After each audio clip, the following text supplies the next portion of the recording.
teman-teman semua, welcome back to my channel. Video kali ini aku mau sharing ke kalian berdasarkan pengalaman aku sendiri. Apa sih perbedaannya kerja di Indonesia dan kerja di Amerika?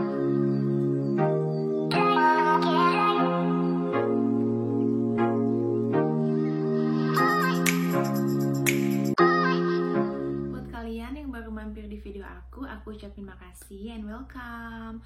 Kenalin dulu ya, nama aku Putih, aku asli Bandung dan tinggal di Amerika sekarang sudah hampir 5 tahun. Nah, teman-teman, ini aku mau sharing berdasarkan apa yang aku alamin, berdasarkan pengalaman aku sendiri. Bekerja di Indonesia kurang lebih 6 tahun, apa 7 tahun ya, aku lupa. Dan kurang lebih aku sudah bekerja di Amerika ini sekitar 4 tahun. Nah, jadi aku sedikit tahu the differences between kerja di Indonesia dan kerja di Amerika. Sebelum aku bahas satu persatu, jangan lupa diklik tombol subscribe ya, biar gak ketinggalan video aku berikutnya. Nah, poin yang pertama yang akan aku bahas di sini adalah mengenai jam kerja, teman-teman. Seperti yang kita tahu, kerja di Indonesia ini common full time. Full time dalam arti dulu nih ya, aku kerja full time di kantoran Senin sampai Jumat dan selama sebulan full kecuali ya hari libur gitu kan. Nah, jam kerja juga relatif sama ya, tergantung mungkin di mana lokasi kalian bekerja. Bisa jadi dari jam 8 sampai jam 5 sore atau mungkin untuk pegawai negeri, karena aku dulu sempat kerja di pegawai BUMN, mereka itu start lebih early, sekitar mungkin jam 7 pagi atau mungkin jam setengah 8 pagi, tapi mereka juga pulang lebih early sekitar jam 4 sore. Jadi dalam sehari itu mereka bekerja 8 jam. Nah, sedangkan di Amerika ini teman-teman, di Amerika ini ada dua jenis untuk jam kerja. Yang pertama ini ada full time job. Full time job ini nggak beda jauh sama kayak di Indonesia.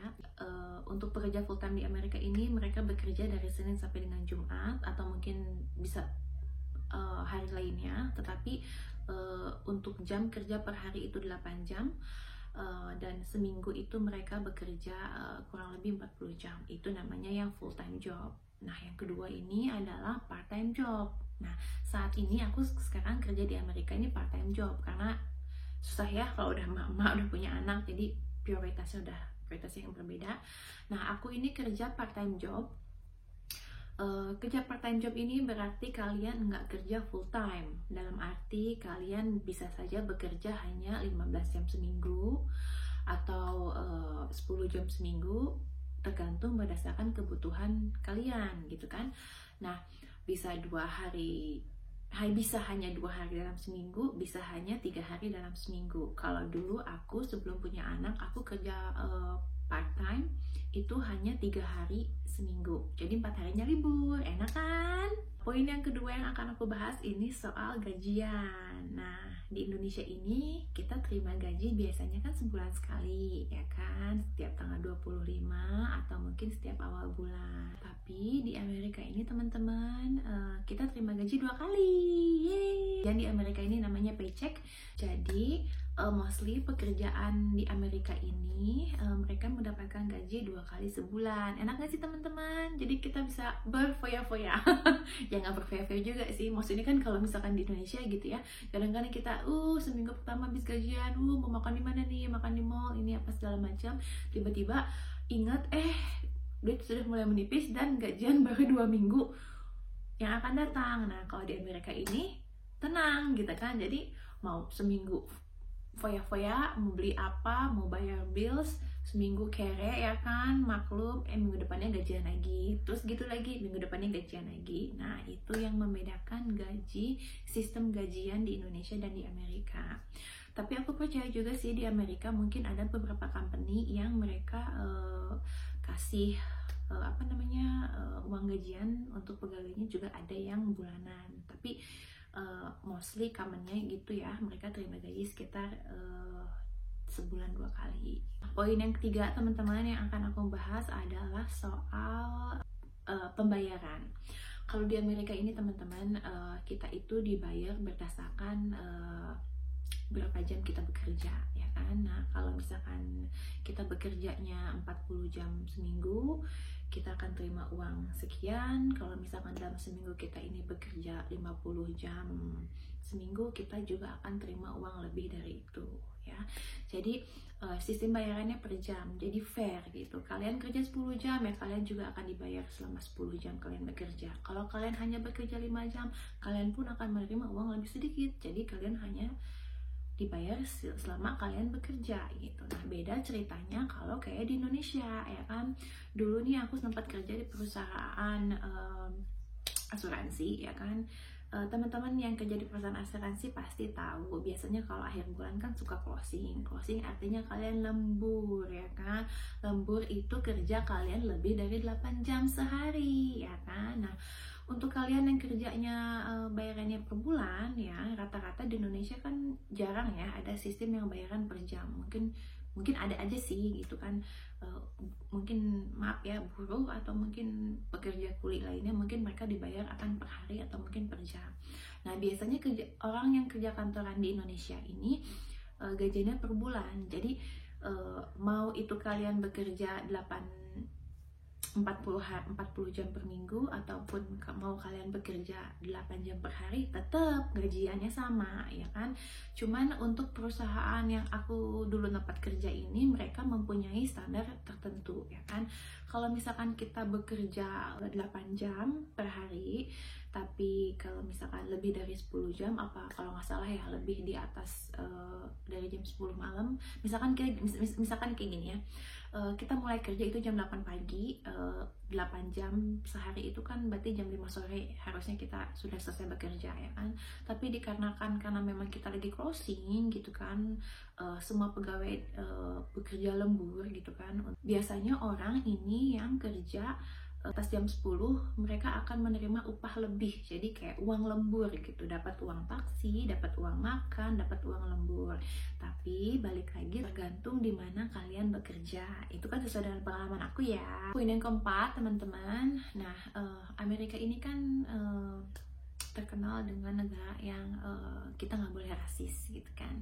Nah, sama halnya dengan kita bekerja. Jadi kalau untuk kerja di Amerika ini teman-teman, kita kalau kirim CV itu kita nggak pernah pasang foto. Di sini di Amerika, mereka orang yang mohon maaf nih ya, disability, misalkan disability itu mereka ini agak pincang, mohon maaf ya, atau mungkin ada disability lain dengan kondisi tubuhnya, mereka itu masih bisa mencari kerja di sini gitu. Mereka masih dipekerjakan gitu, walaupun hanya mungkin beggar.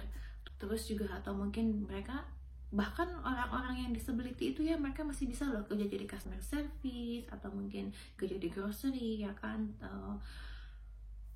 jadi kasir. Jadi di sini tuh nggak ada istilah orang nggak bisa cari kerja, asalkan kita mau cari kerja. Nah, beda cerita nih teman-teman kalau di Indonesia ya kan. Ini sesuai dengan pengalaman aku sendiri, karena dulu aku kerja sebagai sekretaris di kantornya. Ketika aku mau resign, aku bilang sama bosku kan, Pak saya mau resign gitu kan. Nah, otomatis beliau ini pasti akan nggak akan sih, kebetulan bos aku ini tanya sama aku kan, apakah kamu punya teman, apakah ada rekomendasi untuk pengganti kamu ya kan. Nah, si bapak ini dengan kriteria yang begitu banyak, dia mau yang sekretarisnya yang enak dilihat, sekretarisnya yang nggak ngebosenin dengan berbagai macam kriteria. Padahal jujur ya, seharusnya ya yang terpenting itu kan bagaimana cara dia bekerja, bagaimana cara dia mampu mengerjakan kerjaan-kerjaan di kantor ya kan. Penampilan nomor 2 lah gitu. Tapi kan untuk beberapa orang penampilan itu penting. Di Indonesia itu kadang-kadang CV itu harus kelihatan bagus, harus kelihatan perfect gitu kan. Terus kalau misalkan kita mau interview harus dandan rapi, heboh gitu kan. Nah, kalau di Amerika ini orang santai gitu loh, karena mereka bisa dilaporin kalau misalkan mereka ada cenderung ke diskriminasi gitu kan, mau rasnya apa, mau jenis kulitnya apa, mau tinggi pendek, orang semua di sini bisa kerja. Yang terakhir yang mau aku bahas teman-teman, poin nomor 5 ini soal pensiunan ya kan. Nah, di Amerika ini semua orang bisa dapetin pensiun. Jadi bukan hanya orang yang pegawai negeri, bukan hanya orang yang kerja federal job, tapi semua orang di Amerika yang bekerja, mereka pasti akan mendapatkan pensiun dari pemerintah. Kenapa? Karena memang aturannya udah begitu, tapi memang ada beberapa syarat tertentu untuk kita bisa masuk dalam kategori itu. Jadi kalian harus memenuhi persyaratan berapa jumlah jam kerja kalian untuk nantinya mendapatkan hasil pensiunan ketika nanti kalian pensiun. Beda dengan di Indonesia gitu. Kalau di Indonesia kan setahu aku ya, nggak semua orang itu akan mendapatkan pensiunan kecuali PNS, kecuali pegawai negeri, atau kecuali beberapa perusahaan yang memang mereka memberlakukan aturan baru sekarang. Aku kurang tahu ya aturannya gimana. Yang jelas dulu nih waktu aku masih kerja sekitar 7 tahun yang lalu di Jakarta, mereka memperlakukan uang pensiun tapi memang berdasarkan hasil potongan gaji kita gitu. Jadi kalau kita dipotong gaji 100.000, perusahaan juga akan membayar porsinya selama 100.000. Jadi nanti pada saat kalian pensiun, kalian akan bisa ngambil gitu uang pensiun kalian. Nah, segitu aja video dari aku teman-teman. Mudah-mudahan video kali ini bisa memberikan sedikit informasi buat kalian, ya kan, sedikit gambaran bagaimana kerja di Amerika. Dan apa perbedaannya bekerja di Indonesia. Enak gak sih kerja di Amerika? Siapa yang mau kerja di Amerika? Cari duit. Oke, buat teman-teman yang suka video aku, jangan lupa di subscribe ya teman-teman ya, biar gak ketinggalan video aku berikutnya. Dan makasih lo udah mau nonton, and I'll see you on my next video. Bye.